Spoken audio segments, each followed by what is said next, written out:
Welcome everyone. Today I want to show you how I pressure can my soup.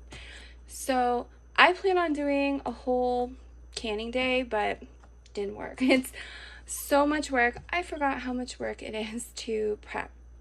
And that's not even the canning process. So what I did is I did not finish doing all my potato peeling and all that kind of stuff, but I did enough that I can at least show you one jar, and then later on I'll do the rest. And I'm not going to go through the whole canning process because it's not what this video is for. This video is just showing you how I make my soup, and if you want to see how I can, I will make a video when I'm done this and I get the rest of all my prep done, and you can watch that if you want to see how I can. But today I want to try and keep it short. I know it's the holiday week, so I'm going to get started and I'm going to show you what I've done. And you can use any meat that you like, or you don't have to use meat. So I am using my Ball Complete Book of Home Preservation just to make sure that I do have the right times, because I know meat is 90 minutes, but it's always good to double check. So if you're canning raw packing soup with meat in it, same thing, it's 90 minutes. Doesn't matter if there's vegetables in it, still 90 minutes. So that's pretty much all you need to know, and it is super quick and easy. So I have my pink canning supplies already, and I hand wash all my quart jars. You can use quarts, you can use pints, it's up to you. I use quarts. So I hand wash them. I personally put them in my dishwasher to rinse. I have a sanitize function and I love it, but I know you don't have to use it. So now they've changed the rules, and you can just wash them just normal, and then when you pressure can, it's perfectly fine. It automatically will sanitize everything. So I just do that because that's what I want. And I have all my jars in the dishwasher, but I got one up here to show you. So I got my jars washed, I got my lids, I also washed my rings as well. So that's all done. And then I have everything that I need up here ready. I always put water in my vegetables because it's a lot easier to scoop up than if it is dry. So like my carrots, these are fresh carrots that I had got in the summer, and all I did was I peeled them and then I chopped them, put them in Ziploc bags in the freezer. So when I put them in here to defrost, I always add water, and it just makes it a lot easier to scoop them up than trying to scoop up vegetables, especially peas, that don't have water. So that's why I have water in here. So first thing I'm going to do is I have my meat. Now this is actually roast. I have 3 big roasts that I defrosted. It is from the local farmer. It is a Holstein cow. That's all I could get. There's one person I could have bought it beef from that is actually local, and I know it's beef and it's not from the grocery store. So if you're able to do that, great. If not, grocery store. Costco usually has excellent prices on meat, so you can get your meat from there. But I didn't finish cutting it, so I just cut enough to show you. So what I'm going to do is I have my jar. I did put potatoes in there already because that's all that I was able to peel and chop so far to get this video done. So to make it easy, I just put them in there, and then later on I'll finish doing that and can up all the rest of the jars. So you can use any order that you like. I personally like to put the potatoes in first, and then what I like to do is I then like to put my meat. I don't like it on the bottom or the top.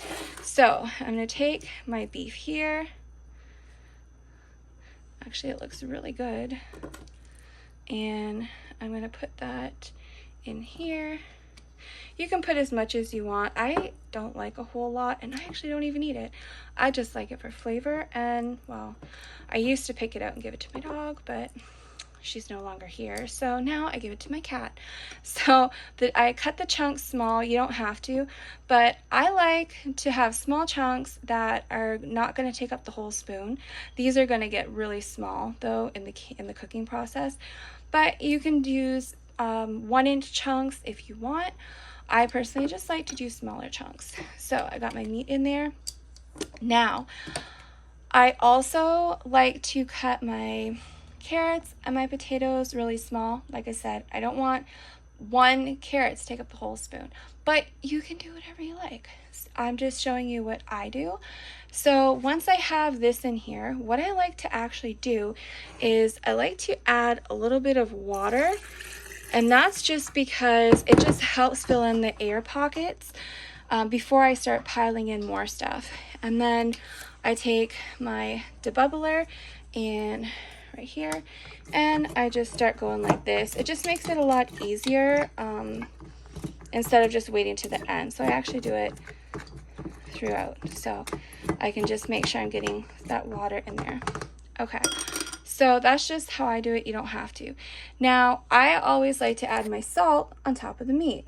So for a quart jar, you can add whatever you like, really, and you don't have to use salt, but I just do. And so I have some good quality salt, not table salt. And for a pint, you would normally use a 1/2 teaspoon, which is what this is. But for a quart, you know, it's recommended a full teaspoon. So I just add my salt, and then I'll add a little more water, and then I'm going to add the rest of my stuff. So you can add whatever vegetables you like or not. You can literally just do meat and water or meat and potatoes. So it really doesn't matter. You just decide how much you want and what you want to put in. So I am going to add my carrots, and I just really eyeball it. You can get out measuring cups and you can say, okay, I'm just going to put, you know, 1/4 of a cup or a 1/2 cup of this, or, you know, but I just eyeball it because it really doesn't matter. And then I'm going to add some peas. It's a lot easier to scoop them up if they're in water. And let's see, how much do I want to add? Well, add a little more.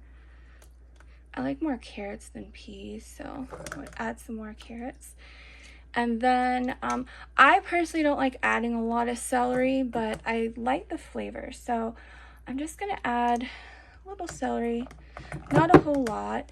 And as I start getting closer to the top, I do like to just go like this. Oops, I'm using one hand here. So I do like to use my debubbler, and it just helps to pack it down a little bit. You don't want to push it down and make it really tight, but I just want to try and see how much actual space I have. So there we go. And I'm actually going to add more carrots. And you don't have to add it like right up to the line or anything like that. You can, if you want a lot more broth, you can just add more water than you do vegetables. So I would say I personally give 1-inch headspace for every single thing I can. I know the book says different. Everything has a certain 1/4 inch, 1/2 inch, but I just personally find I've had great success with 1-inch. So let me see, I could add a little more carrots and peas. There's some carrots, and let me add some more peas here. I think that's probably good. And then I'm going to top it off. Ooh, there we go. So I can actually see right there, it is about 1 inch. It doesn't have to be perfect. I don't know if you can see it. It is a little over, so I will actually, let me see. Actually, no. If you look from the top, it's fine. But, okay, I'll just use this spoon here. I'll dry it later. So I'm just going to take some water out, because you really don't want to go over 1 inch. I mean, if it's like right on or slightly over, it's okay, but just to be on the safe side, I am just going to take some water out. And it's pretty much this easy. So if you want to use chicken, or you want to use bison or venison, you use whatever it is you want. And you can put your meat in there, and whatever veg. If you want sweet potato instead of regular potato, go right ahead. You can do whatever you like. So there we go, it's done. Now I am going to put my lid on. I do want to point out that I personally do not recommend Bernardin, which is Ball. They're made by the same company. It's just Bernardin is the Canadian name and Ball is the US name, same company. They own both names. So reason being is because I personally noticed in the last few years the quality has completely changed. It is horrible. The inside of the lids are very thin, and so I never had a jar lid failure. I've never had a problem at all, and I still have not had a jar lid fail. But what I've noticed is that if I'm using jars that I've recently canned, it's fine. But if it's like about 5 to 6 months or later, when I open them, quite a few of them, the white coating has actually peeled off and it's in my food. So I don't like that. And I've reached out to some of the better quality lid companies to see if they're interested in sponsoring my canning videos, because I have a whole section coming up. And I never heard back. So I am not going to use the lids that I actually would normally use, because I don't want to advertise them since they didn't bother to reply to my email. So I'm just going to use this one, but note, I normally would not use this one, but just for the video, that's what I'm going to use. So that's how simple it is. Now, I know people are going to say, you forgot to wipe the rim. Well, here's the thing. So if you are not touching the rims and you're not using anything that's got like fats or sugars or anything like that, it's perfectly fine. So if you want, you can wipe your rims with vinegar. That's fine. I do for certain things, but with my clean canning funnel, my meat did not touch the rim of my jar and it was very dry. And so when I'm just using water, it's perfectly fine. So that's just how I do it. You can do it differently.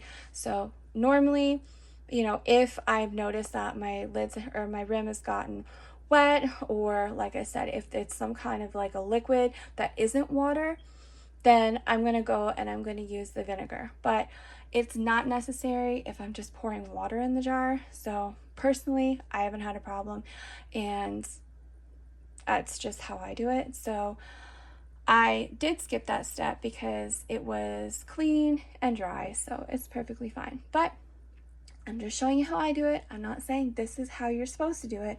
That's just how I do it. And then after I have that done, then you're gonna put your lid on here, and I make sure it's tight but not too tight. And again, never had a problem. So if you don't have it on tight enough, it's gonna come off. So I make sure it's on tight enough but not too tight, and that's it. So then what I do is I come over to my 1964 Enterprise stove that came with the house I bought. And I'm telling you, it's actually a good stove. I mean, I wanted to get a new one, obviously. I'm like, oh, that's old, but it works. And actually, it's probably going to outlast anything you buy today. Yeah, like the numbers on the knobs have kind of wore off and stuff, but I'm telling you, it's actually a good stove. So basically all I'm going to do is, like I said, I'm not going to do it, but well, actually I can't because I just cleaned this. So it is almost impossible to clean my All-American 930 in the little tiny sink. So it's a double sink and they're just small. So I took it outside with the hose and I wash it with the hose and give it a good scrub. So I just washed it, and I'm just going to give you a little tip. So when you wash your canners, this is what I do. I actually take the wing nuts right off and I scrub these. See right here? All these grooves. I scrub that with a scrub brush, and then I wash all of my wing nuts here. I washed the inside and everything. So I actually haven't had a chance to screw these back on, but normally these go like right here. So yeah, I'm gonna do that right before I start canning, but just to give you an idea. So just if you need a refresher, or if you've never canned, pressure canning, you do need to add water. Each canner is different. Some canners will say just add 2 inches of water or 3 inches in the bottom. And then with mine, I'm going to add this rack. I do want to point out that, yeah, you can buy racks on Amazon, but if you notice this one here, it has a ridge. So the top part is actually not sitting flat on the bottom. It actually, see right here? It elevates it, which is really nice because it's allowing water to go underneath the air holes, and you get a lot of flow and a lot of circulation. But the racks that I've seen lately are flat, and I guess it's fine, but I do like these because they have that ridge. So this here is going to go on the bottom of the canner. Then after you put that down, then you're going to just take your jar lifter and put this in your canner on the rack. And my canner fits like a whole bunch. And so I can double stack my quarts. But once you've got your lids in there, or your jars in there, all you're going to do is then, oh, it's so heavy. So you just put your lid on. Of course, you know, I'm going to like make sure it's good. And so once I've done that, then I'm going to screw it all in, make sure it's all even. See right here, this space here, it has to be even all the way around. So let me show you what I do. It's one of the major causes of stress when I can, is trying to get this even. So what I found is my debubbler. What I found is I actually, let me see. Okay, so I go all the way around, and I put this, let me just see. Okay, so I just lightly put the lid down like this, and then I'll tighten the knob, and then I'll go around here, and I'll tighten the knob. And I found that this bottom one here is like almost a perfect spacing all the way around. And it's where I start. Well, okay. Actually, it was the light. I had a clear green one that was perfect. I actually haven't used this one, so it may not be perfect, but that's how I started spacing out all the way around, because it has to be even. So once your lid is on even, you tighten it up good. I turn the stove on high, and I let it just stay on until I get a good steady stream of steam coming out of here. And once it's good and steady, then I will put my weight on. So you're just going to check your pounds of pressure. So this poor thing has been through a lot, and I've scrubbed it, but you know, I put my canner through a lot over the years. So I'm at 15 pounds of pressure. So I'm going to put this bottom one on like straight like that. Don't be scared. It's perfectly fine. I know it can be a little scary when you've got hot steam coming out of here and you're going to burn yourself. So you can put some oven mitts on to put your weight on. I'm used to how to put it on, and I don't burn myself, so it's perfectly fine. But I put my weight on, and then I start adjusting my stove temperature as it comes to pressure. So like for me, I'm using 15 pounds of pressure on my weights, and then I just watch my gauge, and I also listen at my weight, and I've learned to adjust it as it goes. So once it comes to pressure, I then just time it for 90 minutes, and as soon as the 90 minutes is up, turn it off, leave it. When it completely comes down to 0 pressure, I will then take the weight off, wait a minute or two to get as much vented out of there, and then open my canner. And then what I do is I take my jars, and this here, I put them on these cooling racks. I absolutely love this. I don't know, I used to put a towel down, and one day I just started thinking like, there's got to be something else that I could put down. And I had all these cooling racks, And so I actually just put them all over the counter here, and then I just put my jar on the cooling rack, and it actually helps. You get some airflow underneath, and I've just been using that ever since.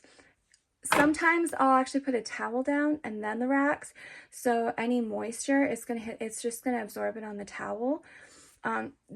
This is the kitchen that came with my house, so no, it's not my style. But let me tell you, this old countertop, see right here, you've probably seen these, but these old countertops are amazing, and I think they're actually better quality than some of the stuff they have nowadays. So it withstands a whole lot of stuff.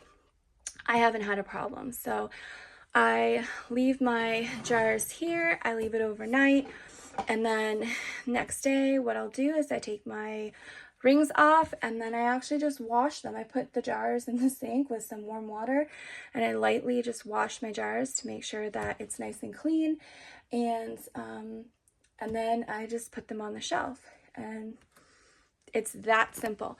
But I will also point out that if you're using an All-American, you do have to make sure that you grease your lid. So they say you don't have to do it every time. I do, because let me tell you, this thing has been a pain many times when I can't open it. So right here, you can see right here. So what I do is I take Vaseline and I just rub it around the edge, and I rub it on the bottom here too a little bit, and then that helps it not to stick. But I also put a little bit here as well, and a little bit up here too. So I just make sure that I'm good. You don't want to use too much, because then you're going to get you're going to create space for air to come out. So I personally use Vaseline. Reason I do that is because it holds well. If you're using cooking oils, it actually can dissipate very easily. So I've looked into what's the best option to use for your canner, and I personally found that the best success has been with Vaseline. So that's just what I use on my pressure canner lid, and I highly recommend it. I have not had a problem. But when I bought this canner, it was 2020 when there was a nationwide canner shortage across Canada, US, and I think Mexico. And so I just happened to find one online, brand new. There was a website that actually had some, but you had to wait like 1 month, which is fine, because all the other wait lists were 1 year. So I used my tax credit, and thank God I had a tax credit that year, and I invested in my canner. But I think I got a defective one because I have always having problems with this lid. So it's just a nightmare. So just note that if you get an All-American pressure canner, it may not be as great as you think it is. So, you know, I'm grateful for it, and it allows me to do a whole lot of quart jars. I mean, it saves a ton of time and work, but it does come at a stress expense. So I see people use the Prestos, and you just, it just click it, and you just turn it, and it clicks, and it's all great. So yeah, I see people who have no problem. Their lids just go right on perfectly. Not this one. So it's better than nothing though. So I just struggle through it, but it is a struggle. So just know, if you have an All-American, if you do get an All-American, you may have to play with these lids to just kind of get used to it, but you do have to make sure that it's on level. So that is my advice. And also make sure you do not lose your weight. So they're very easy to lose. And I believe that is it. So I'm going to get back to finishing my potatoes, and then I got to cut the rest of that roast up, and then I have 2 more to cut up too. Then I got to start canning. So I'm going to get some of this work done, and hopefully this give you some ideas for some pretty good ways to make soup. This is the only way I do it. I used to use a pot on the stove. Absolutely not anymore. It's just a lot more efficient for me and easier. So I will do a whole bunch of work. I will take a whole week, and I will do just peeling, chopping, washing, cleaning, and canning as much jars of soup as I can, and then I'm good for months. I will make months worth of soup in just like a couple days, maybe a week, because I have to take breaks because it's a lot of work and it's very time consuming. But it makes just the most sense to do it this way. So instead of cooking soup individually, whenever you want soup, you can do this. And like I said, you don't have to just use like beef. You could make some jars of beef, some jars of chicken, and you can put them in the pressure canner all at the same time. So you can do like a bottom, all the jars on the bottom are beef, all the jars on the top are chicken. It all uses the same time. All meat is going to take 90 minutes. So you can make different kinds of soup. It doesn't all have to be the same thing. But for me, this is just the most efficient way for me to make soup, is to just do this. It is so simple and easy, and I don't have to sit there trying to keep checking the stove or anything like that. It's just very simple. You just put stuff in a jar, add some salt, there you go, and it makes amazing soup. I will say that there is something I did not add, and that's onions. Reason I don't add onions, it's a habit, because I would always share with my dog, and it's just a habit. So I just you can add, if you want onions, add onions to it as well. It's just I personally don't, because that's what I'm used to.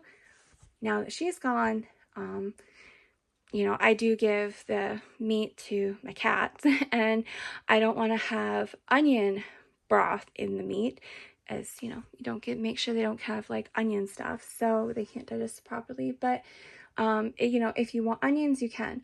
Normally what I would do is when I'm going to actually open my jar to have my beef soup, I will actually just fry up some onions on the stove, and then I'll empty the jar in the pot with the fried onions. You can even do mushrooms. If you want to do mushrooms, you can. And then that's how I add my onions. So you can put them in the jar. I just don't, because I have pets and I always share some with my pets. So that's just another option that you can do. You can also add seasonings.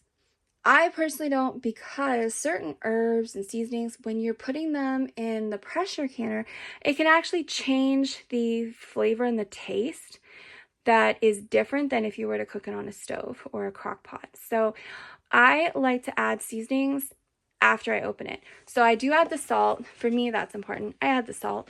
But any other seasonings, I just add it when I open it up to heat it up. But again, it's up to you.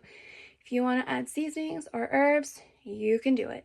I just don't. So it's very simple. It's very easy, and you don't have to be specific, which is really nice. So you just make your soup custom to you, using whatever vegetables you like. You want corn, go ahead and add it. So hopefully this just inspired some people to not be so scared of the pressure canner, because I know what that's like.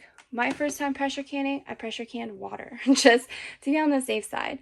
And then the second time I pressure canned, I did butter. And yes, you can pressure can butter if you know how to do it properly, and milk and all kinds of other stuff. So I understand that there's a lot of people that are intimidated and scared, but you don't have to be. So hopefully this is inspiring to you and you won't be so scared.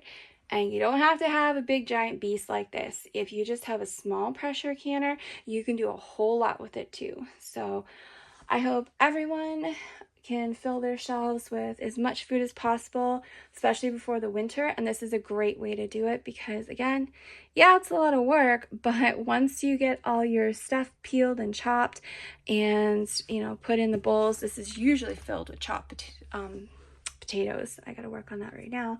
But once you get that done, it's so simple and easy. All you're doing is filling jars and put it in the canner. And then while the canner is going, fill some more jars.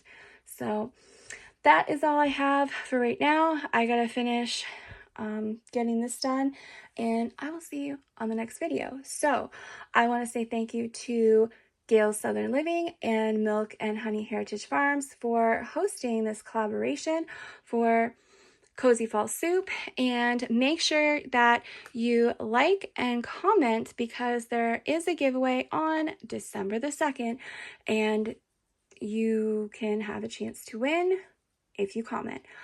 Other than that, I'm going to also put a link in the description of this video, so it will take you to the playlist for all of the videos that I have posted in this collaboration. And I am also going to see if I can get the list of all the channels and the dates that their videos are coming out and put it in my description, so you can actually go over to those channels and check out their videos. So please make sure that you support the collaboration. There are so many good videos and great channels, and there's a lot of good information that you can learn and great ideas, especially with the holidays coming and winter. So I want to thank everyone for watching, if you watched all the way to the end, and I hope you have an awesome day and that your soups turn out as good as mine. And I'll see you on the next video.